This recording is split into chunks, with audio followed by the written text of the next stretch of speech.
Mr. Rader, I need to find out more information. On that particular day, the 15th day of January, 1974, can you tell me where you went to kill Mr. Joseph Otero? I think it's 1834, Edgemore. All right. Can you tell me approximately what time of day you went there? Somewhere between 7 and 7:30. This particular location, did you know these people? No, that's no, that was part of my, I guess my what you call fantasy. These people were selected. All right. So you Okay. you were engaged in some kind of fantasy during this period of time? Yes, sir. All right. Now, when you use the term fantasy, is this something you were doing for your personal pleasure? Sexual fantasy, sir. I see. So you went to this residence, and what occurred then? Well,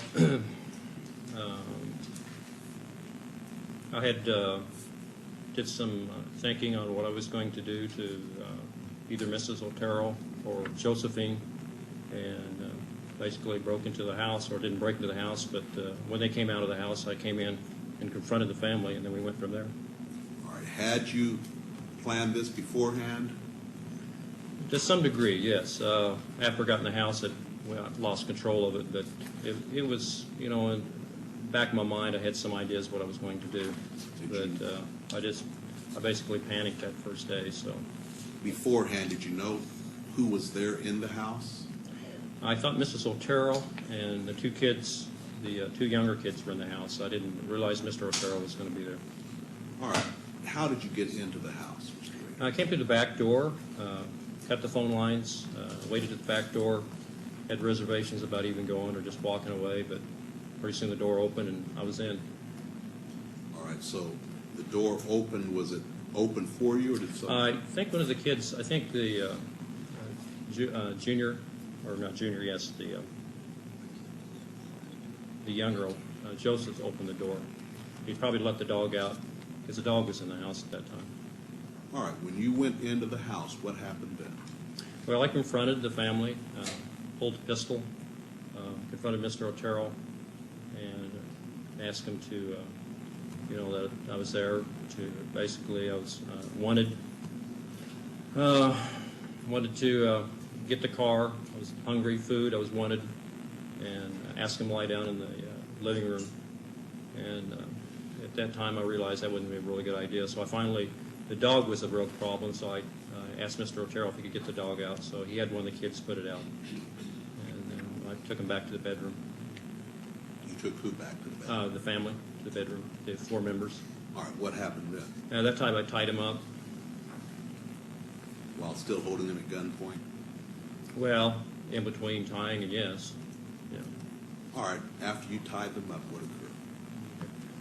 Well, they started complaining about being tied up, and I re-loosened the bonds a couple of times. Tried to make Mr. Otero as comfortable as I could. Apparently had a cracked rib from a car accident, so I had him put a pillow down for his head. Had he put a, I think he's Parker or a coat underneath him. They talked to me about, giving the car and whatever money. I guess they didn't have very much money. And there I realized that, I didn't have a mask on or anything. They already could ID me, and made a decision to go ahead and put him down, I guess, or strangle him. All right. What did you do to Joseph Otero Sr.? Joseph Otero? Yeah, Okay. Joseph Otero Sr., Mr. Otero, the father. Put a plastic bag over his head and then some cords and then tightened it. And this was in the bedroom. Yes, sir. Did he, in fact, suffocate and die as a result of this? Not right away. No, sir, he didn't. What happened? Well, after that, I did Mrs. Otero. I had never strangled anyone before, so I really didn't know how much pressure you had to put on a person or how long it would take. But Was she also tied up there in the Yes, bedroom? yeah, both their hands and their feet were tied up. She was on the bed. Where were the children? Josephine was on the bed, and Junior was on the floor at this time. So we're talking first of all about Joseph Otero. So you had put the bag over his head and tied it, and he did not die right away. Can you tell me what happened in regards to Joseph? He moved over real quick, and I think tore a hole in the bag, and I could tell that he was having some problems there. But at that time, the whole family just went panicked on me, so I worked pretty quick. I got What did Mrs. you? You worked pretty quick. Well, What I mean, did you do? I strangled Mrs. Otero, and she went out, or passed out. I thought she was dead. She passed out. Then I strangled Josephine. She passed out, or I thought she was dead.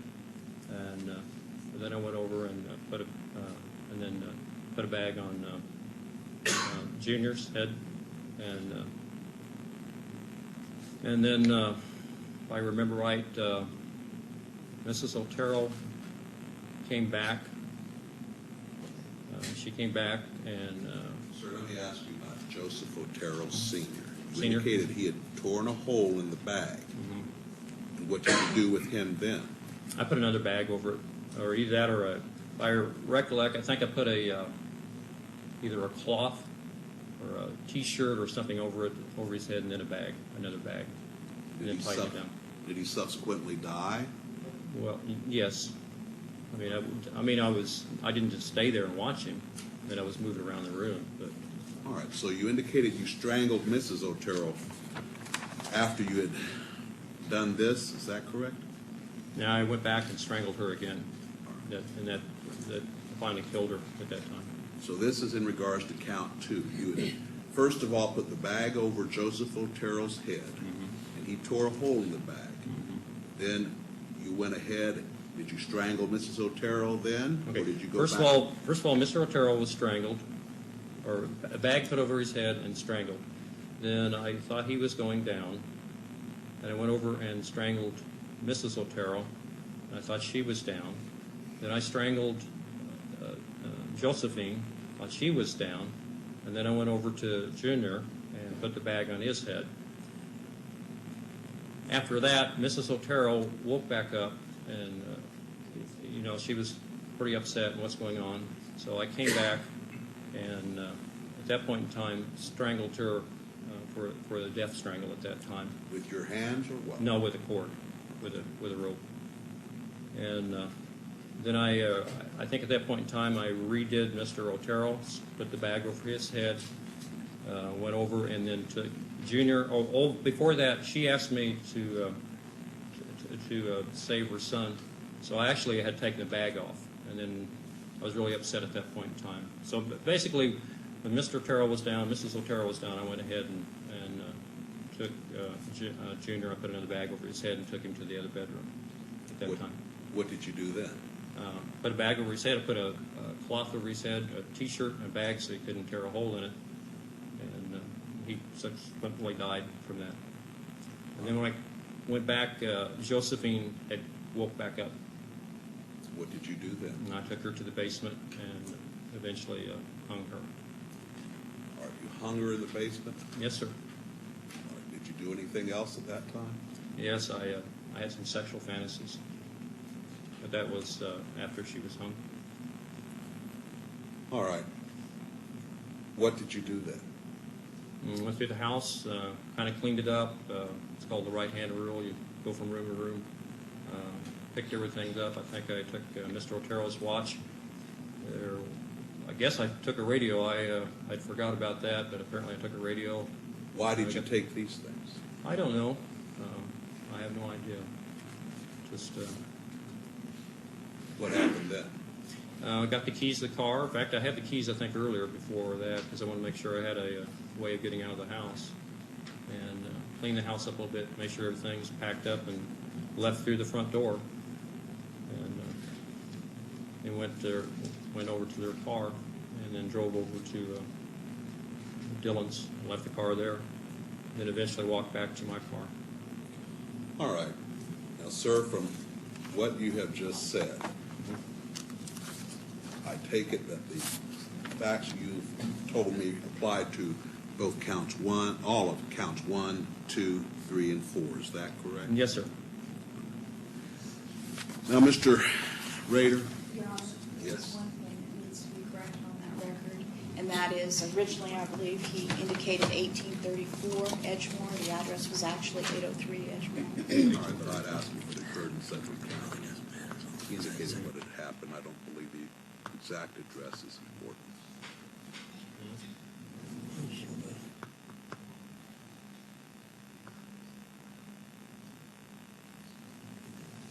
All right, Mr. Rader, we will now turn to count 5.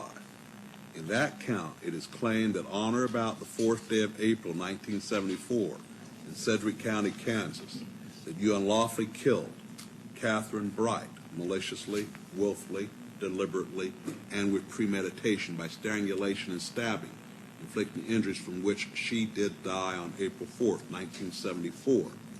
Can you tell me what occurred on that day?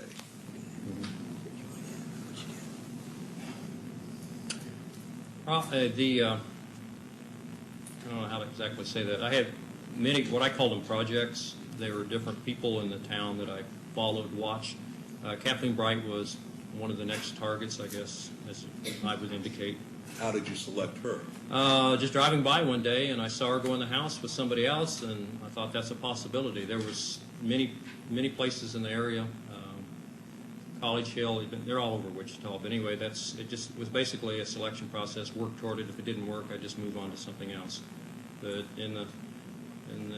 my kind of person, stalking and scrolling, you go through the trolling stage and then a stalking stage. She was in the stalking stage when this happened. All right, sir. So you identified Catherine Bright as a potential victim. Yes, sir. What did you do here in Sedgwick County then? Pardon? What did you do then here in Sedgwick County?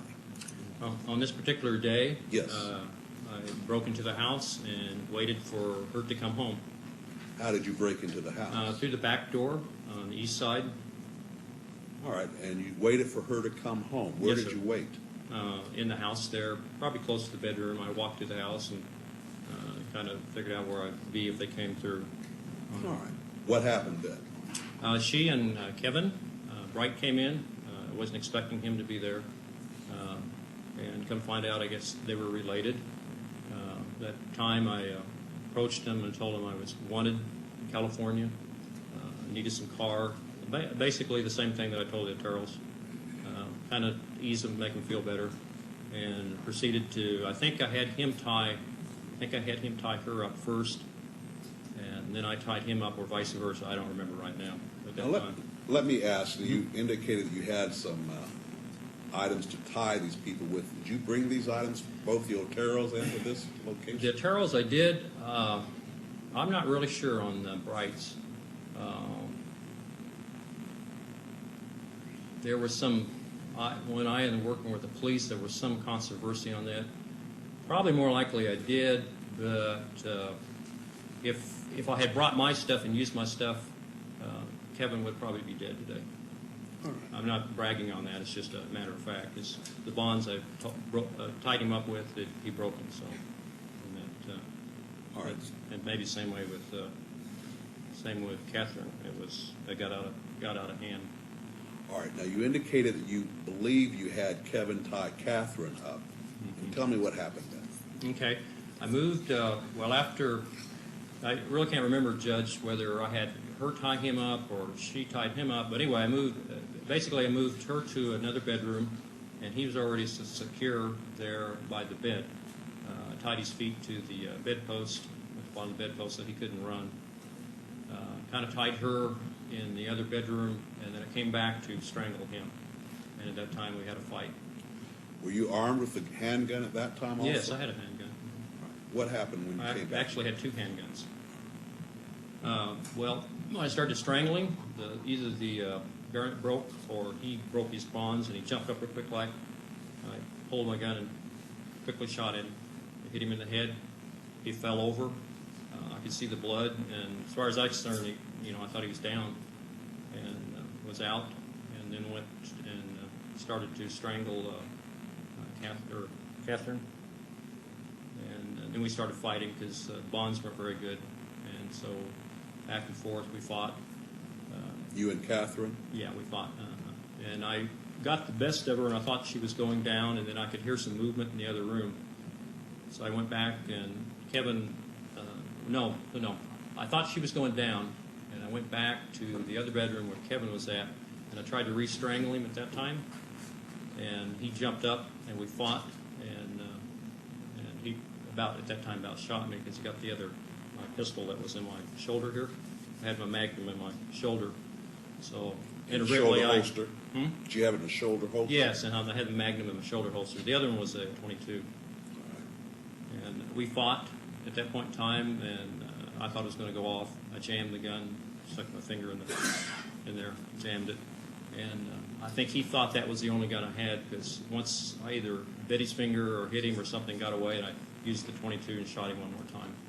And I thought he was down for good that time.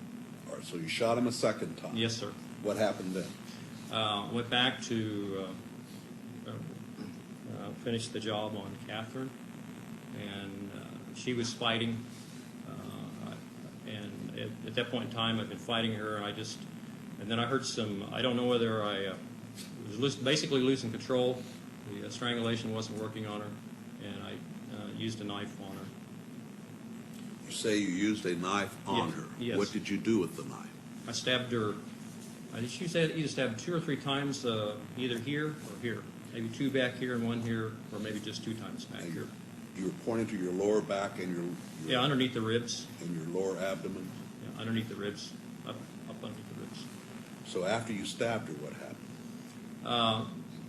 Actually, I think at that point in time, well, it was a total mess because I didn't have control on it. She was bleeding. She went down. I think I just went back to check on Kevin, or at that basically same time I heard him escape. It could be one of the two. But all of a sudden the front door of the house was open and he was gone. And I tell you what I thought. I thought the police were coming at that time. I heard the door open. I thought, no, that's it. And I stepped out there, and I could see him running down the street. So I quickly cleaned up everything that I could and left. All right, now, Mr. Rader, you indicated that at the Oteros you did not have a mask on. Did you have a mask on at the Brights? No, I didn't. All right, so what happened then? I already had the keys to the cars, and I thought I had the right key to the right car. I ran out to their car, and I think it was a pickup out there, and I tried it, didn't work, and at that point in time, he was gone, running down the street. I thought, yeah, I'm in trouble. So I tried it, didn't work, so I just took off, ran, and went east, and then worked back toward the WSU campus where my car was parked. All right, so you had parked your car at the Wichita State University Yes, sir, campus? on the campus, How far away was the Brights residence? Oh, I parked, was that 13th? And they were on 13th. Was it 17th? Yeah. I was just about 1 block south of 17th where the car was. There's a park there. I parked by that park. And then I walked to 13th to the Brights residence. So I basically ran back. All right, so you were able to get to your car and get away. Yes, sir. Now let's turn to count number 6. In that count, they claim on March 17th, 1977, in Sedgwick County, Kansas, that you unlawfully killed Shirley Bayan maliciously, willfully, deliberately, and with premeditation by strangulation, inflicting injuries from which she did die on March 17th, 1977. Can you tell me what you did on that day? As before, Diane was actually on that one, she was completely random. There was actually someone across from Dillon's was a potential target. It was called Project Green, I think. I had project numbers assigned to it. And that particular day, I drove to Dillon's, parked in the parking lot, watched this particular residence, and then got out of the car and walked over to it. It's probably the police report, the address. I don't remember the address now. Knocked, nobody answered it. So I was all keyed up, so I just started going through the neighborhood. I'd been into the neighborhood before. I kind of knew a little of the layout of the neighborhood. I've been through the back alleys, knew where some certain people lived.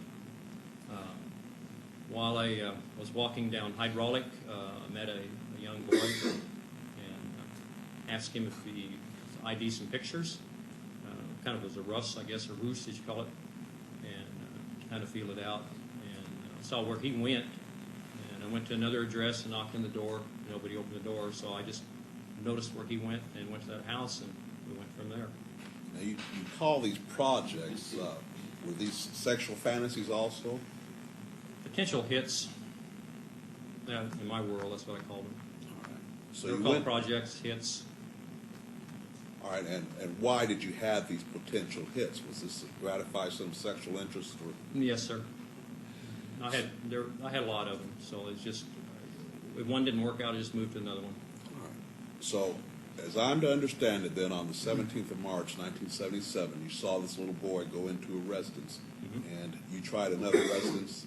No Sir? one was there. You tried another residence. No one was there, so you went to the residence with the little boy. And I watched where he went. What happened then?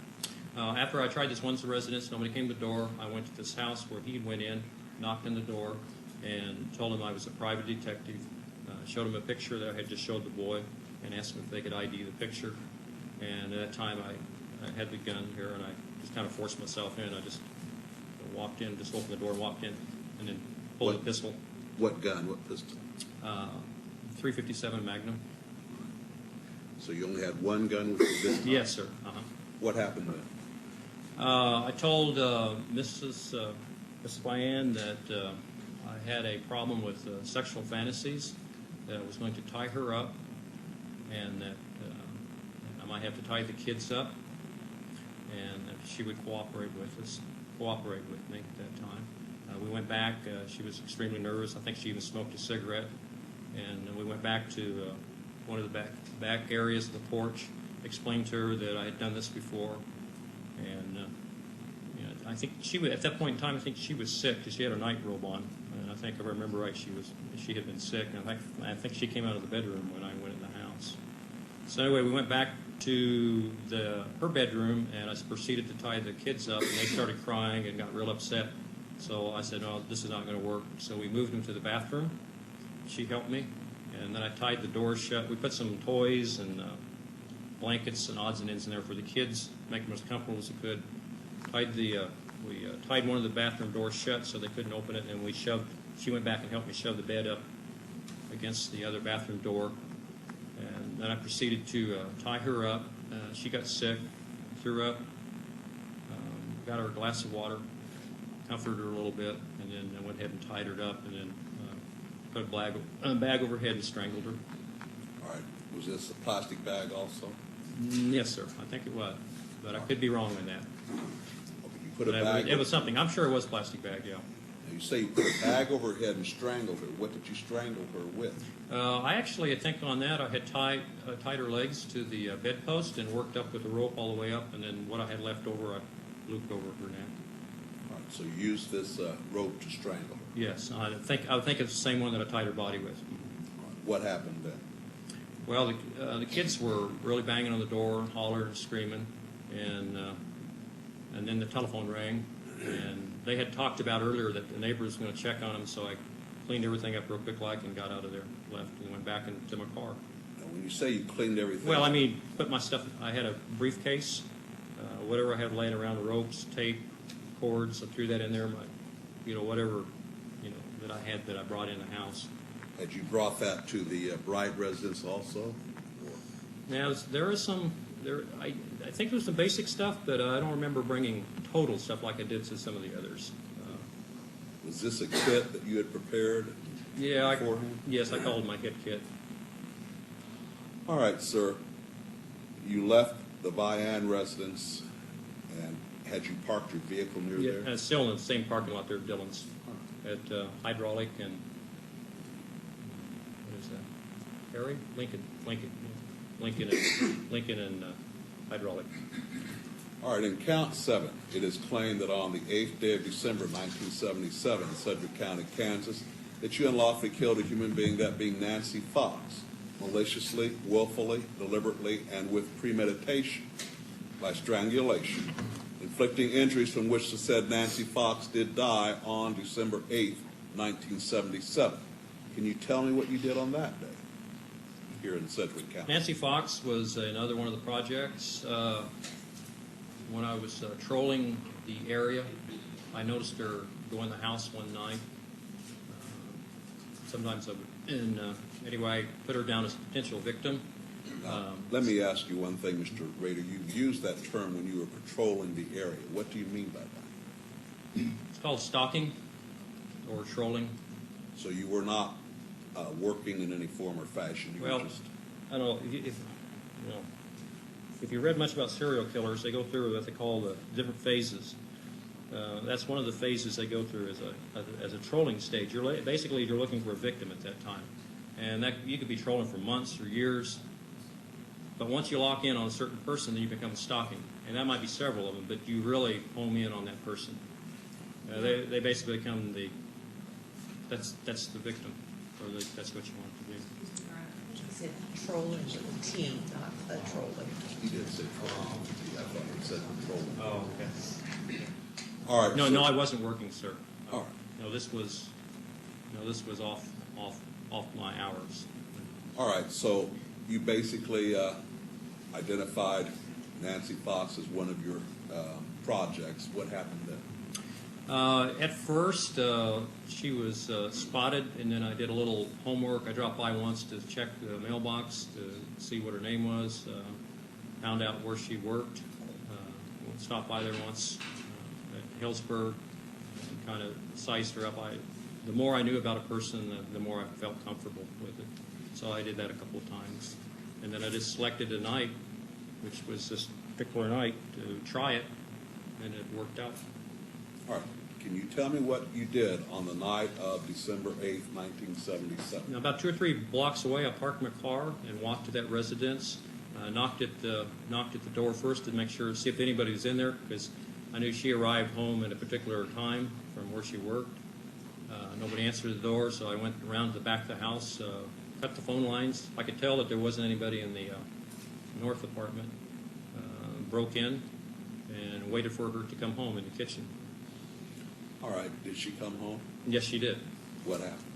I confronted her, told her there I had a problem, sexual problem, that I would have to tie her up and have sex with her. She was a little upset. We talked for a while. She smoked a cigarette. While we smoked a cigarette, I went through her purse, identifying some stuff. And she finally said, well, let's get this over with so I can go call the police. And I said, okay. And she said, can I go to the bathroom? I said, yes. She went to the bathroom and I told her when she came out to make sure that she was undressed. And when she came out, I handcuffed her. And I don't really remember whether... Sir? You handcuffed her? You had a pair of handcuffs? Yes, sir. What happened then? Well, anyway, I handcuffed her, had her lay on the bed, and then I tied her feet, and then I was also undressed to a certain degree, and then I got on top of her, and then I reached over, took either her feet were tied or not tied. But anyway, I think I had a belt. I took the belt and then strangled her with the belt at that time. All right. After you had strangled her, what happened then? Okay. After I strangled her with the belt, I took the belt off and retied that with pantyhose real tight, removed the handcuffs, and tied those with pantyhose. Can't remember the colors right now. I think I maybe retied her feet. What they hadn't already, they were probably already tied. Her feet were, and at that time, masturbated, sir. All right. Had you had sexual relations with her before? No. I told her I was, but I did not. So you masturbated, then what did you do? Dressed and then went through the house, took some of her personal items and kind of cleaned the house up, went through it, checked everything, and then left. All right. You want to give the address? He's established it was in Sedgwick County. I don't know the exact address. For purposes of this, it's in Sedgwick County. Do you remember the address, Mr. Rady? Remember the address? Miss Fox, he's asking. Oh, Fox? 913 or 903? No, I sure don't. I know it was on Persian, South Pershing. That's all I don't. Here in It Wichita? was a 9. It was 9 something, sir, but I don't know the other digits. It's 843. And, yeah. The address, as I said, is really not important, as long as you remember it happened here in Wichita, Sedgwick County, Yes, sir. Kansas. All right, sir, let's turn to count 8. In count 8, it is claimed that on or about the 27th day of April 1985 to the 28th day of April 1985 in Sedgwick County, Kansas, it is claimed that you unlawfully killed a human being, Maureen Hedge, maliciously, willfully, deliberately, and with premeditation by strangulation, inflicting injuries from which Maureen Hedge did die on April 27th, 1985. Can you tell me what occurred on that day? Well, actually, kind of like the others, she was chosen. I went through the different phases, stalking phase, and since she lived down the street from me, I could watch the coming and going quite easily. On that particular date, I had a other commitment. I came back from that commitment, parked my car over at Woodlawn and 21st Street at Bowling Alley there at that time. Before that, I dressed until I had some other clothes on. I changed clothes. I went to the bowling alley, went in there, the precincts of bowling, called a taxi. Had a taxi take me out to Park City. Had my kit with me as a bowling bag. All right, that was Park City in Sedgwick County, Yes, sir. Kansas? Uh-huh. All right, you had the taxi take you to Park City. What happened then? There, I pretended that I was a little drunk. I just took some beer and forced it around my mouth, and the guy could probably smell the alcohol on me. Told him to let me out so I could get some fresh air, and I walked from where the taxi let me off over to her house. All right, where does she live? 62, 42, 54, 62, 54, 62, 54, What was North that? Independence. All right, when you walked over there, what happened next? Well, as before, I was going to have sexual fantasy, so I brought my hit kit, and lo and behold, her car was there. I thought, gee, she's not supposed to be home. So I very carefully snuck into the house, kind of like a cat burglar, and after checking the house, she wasn't there. So about that time, the doors rattled, so I went back to one of the bedrooms and hid back there in one of the bedrooms. She came in with a male visitor. They were there for maybe an hour or so. He left. I waited till wee hours in the morning, and then proceeded to sneak into her bedroom and flip the lights on real quick, or I think the bathroom lights. I didn't want to flip her lights on, and she screamed, and I jumped on the bed and strangled her manually. All right. Now, were you wearing any kind of disguise or mask at this time? No. You indicated this woman lived down the street from you. Did she know you? Casually, we'd walk by and wave. She liked to work in her yard as well as I like to work. It's just a neighborly type thing. It wasn't anything personal. I mean, just a neighbor. All right, so she was in her bed when you turned on the lights in the bathroom? Yeah, the bathroom, so I could get some light in there. All right, what did you do then? No, I manually strangled her when she started to scream. So you used your hands? Yes, sir. And you strangled her? Did she die? Yes. All right, what did you do then? After that, since I was in the sexual fantasy, I went ahead and stripped her, and probably went ahead and I'm not sure if I tied her up at that point in time. But anyway, she was nude. I put her on a blanket, went through her purse, some personal items in the house, figured out how I was going to get her out of there. Eventually moved her to the trunk of the car. Took the car over to Christ Lutheran Church. This is with the older church. And took some pictures of her. All right, you took some photographs of her. What kind of camera did you use? Poor Lord. Did you keep those photographs? Yes, the police probably have them. All right, what happened then? That was it. She went through. I tied it. She was already dead, so I took pictures of her in different forms of bondage, and that's probably what got me in trouble was the bondage thing. So anyway, that's probably the main thing. But anyway, after that, I moved her back out to the car, and then we went east on 53rd. All right, what occurred then? Sir? What happened then? Oh, trying to find a place to hide her, hide the body. Did you find a place? Yes, yes I did. Where? Couldn't tell you without looking at a map, but it was on 53rd, between Greenwich, maybe. Maybe what's the other one between Greenwich? Rock? Man, Webb. I think between Webb and Greenwich, I found a ditch, a low place on the north side of the road, and hit her there. All right, you say you hit her there. Well, too. there was some trees, some brush, and I laid that over the top of her body. All right, so you removed the body from the car, put her in the ditch, and then laid some brush over the body. Yes, sir. All right. Sir, in count 9, it is claimed on or about the 16th day of September 1986 in Sedgwick County, Kansas, that you unlawfully killed a human being, Vicki Wegerle, maliciously, willfully, deliberately, and with premeditation by strangulation, inflicting injuries from which the said Vicki Wegerle did die on September 16th, 1986. Can you tell me what you did here in Sedgwick County on that day that makes you believe you are guilty? Again, Vicki Wegerle was another potential victim. I went through those different phases, locked in on her, as I would call it, and decided that I would try that date. I used Roos as a telephone repairman to get in their house. Drove there in my own personal car around lunchtime, during lunch hour, or approximately that time. It was earlier in the morning than that. And I actually went somewhere else and changed my clothes, what I call my hit clothes. And, Hit clothes? Hit clothes, basically different, things that I'd need to get rid of later. Not the same kind of clothes that I had on. I don't know what other better word to use it, crime clothes or hit clothes. I just call them hit clothes.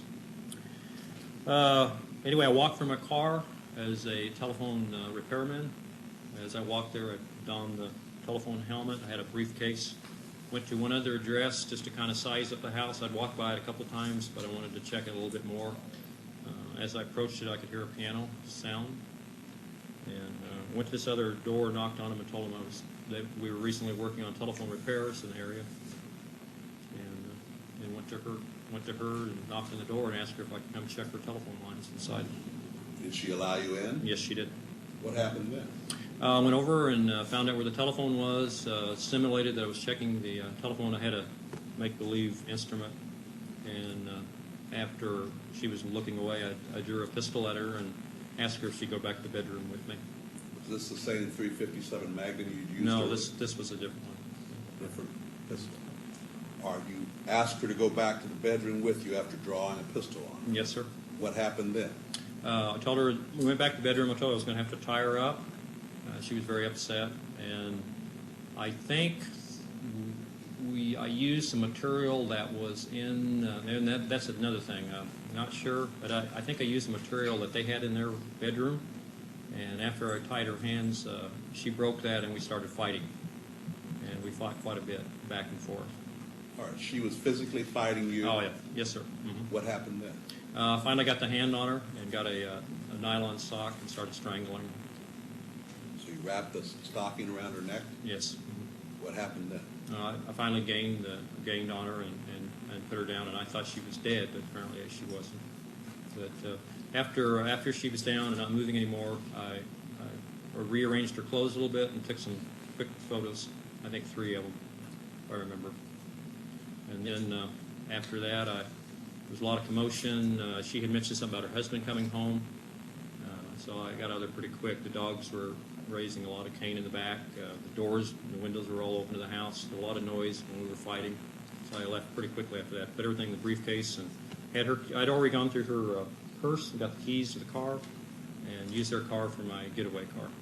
All right, now you indicate that you thought that she was dead. Did you discover later that she was not dead? Yes, I guess the paramedics arrived and they tried to attempt to revive her, and that failed. I don't know whether she died there or on the way to the hospital or at the hospital. I don't recollect. But you later found out that she did die as a result of your strangulation. Yes. Now, sir, let's turn to count 10.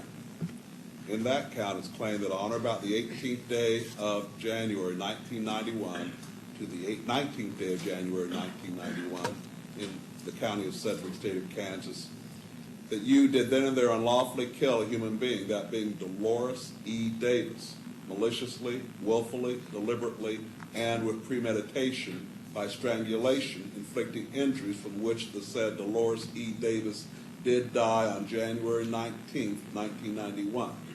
Mr. Rader, please tell me what you did here in Sedgwick County, Kansas on that day that makes you believe you're guilty. That particular day I had some commitments. I left those, went to one place, changed my clothes, went to another place, parked my car, finally made arrangements on my hit kit, my clothes, and then walked to that residence. After spending some time at that residence, it was very cold at night. Had reservations about going in. I had cased the place before, and I really couldn't figure out how to get in, and she was in the house, so I finally just selected a concrete block and threw it through the plate glass window on the east and came on in. All right, where is this residence located? It's on Hillside, but I couldn't give you the address. I know it's probably 61, probably 62 something. Oh, it's 62 something. North or south? North Hillside. All right, so you used a concrete block to break the window? Mm-hmm. Plate glass window, patio door. Mm-hmm. What happened then? Noise. I just went in. She came out of the bedroom and thought that a car had hit her house, and I told her that I used the roofs of being wanted. I was on the run. I needed food, car, warm up, and I asked her. I handcuffed her and kind of talked to her. Told her that I would like to get some food, get her keys, her car, and kind of rest assured, talked with her a little bit and calmed her down a little bit. And then eventually I checked, I think she was still handcuffed. I went back and checked out where the car was, stimulated getting some food, odds and ends in the house that I was leaving. Then went back and removed her handcuffs and then tied her up. And then eventually strangled her. Or you say eventually strangled her? Well, after I tied her up, I went through some things in the room there and then strangled her.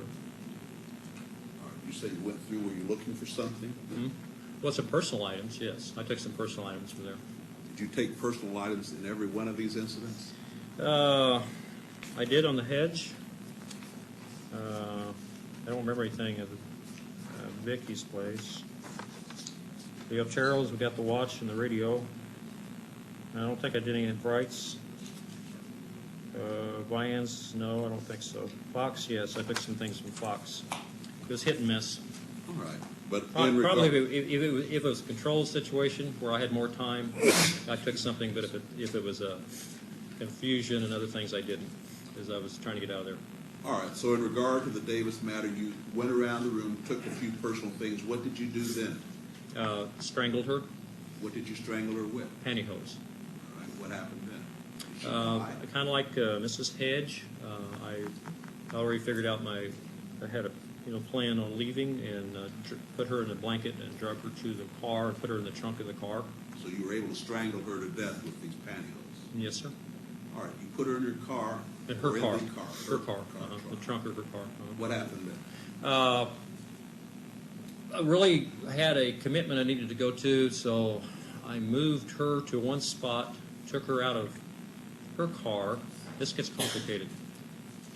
Then the stuff I had, clothes, gun, whatever, I took that to another spot in her car, dumped that off. Okay. Then took her car back to her house, left that, let me think now. Okay.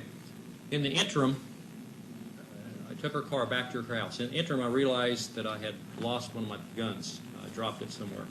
So I was trying to figure out where my gun was. So I went back in the house, realized I had dropped it when I broke the plate glass window. It dropped and fell on the floor right there, and I found it right there. So that solved that problem. Anyway, I went back out, threw the keys, checked the car real quick, and threw the keys up on top of the roof of her house, walked from her car back to my car, took my car, drove it back, and I either dropped more stuff off or I picked her up and put them in my car. And then I drove up northeast of Sedgwick County and dropped her off underneath the bridge. So all of these incidents, these 10 counts, occurred because you wanted to satisfy a sexual fantasy. Is that correct? Yes. Does any party desire any further matters be put on the record at this time? No, Your Honor. All right, you may be seated, Mr. Rader. I will find that you, Dennis L. Rader, have knowingly, intelligently, and voluntarily waived your constitutional rights and entered your pleas of guilty. I will find that you understand the nature of the charges and the consequences of your pleas. Based upon your statements to the court, I will find there are factual bases for each of these pleas of guilty. I will accept these pleas of guilty and adjudge you, Dennis L. Rader, guilty of murder in the first degree in count 1, a Class A felony, murder in the first degree in count 2, a Class A felony, murder in the first degree in count 3, a Class A felony, murder in the first degree in count 4, a Class A felony, murder in the first degree in count 5, a Class A felony, murder in the first degree in count 6, a Class A felony, murder in the first degree in count 7, a Class A felony, murder in the first degree in count 8, a Class A felony, murder in the first degree in count 9, a Class A felony, and murder in the first degree in count 10, a Class A felony.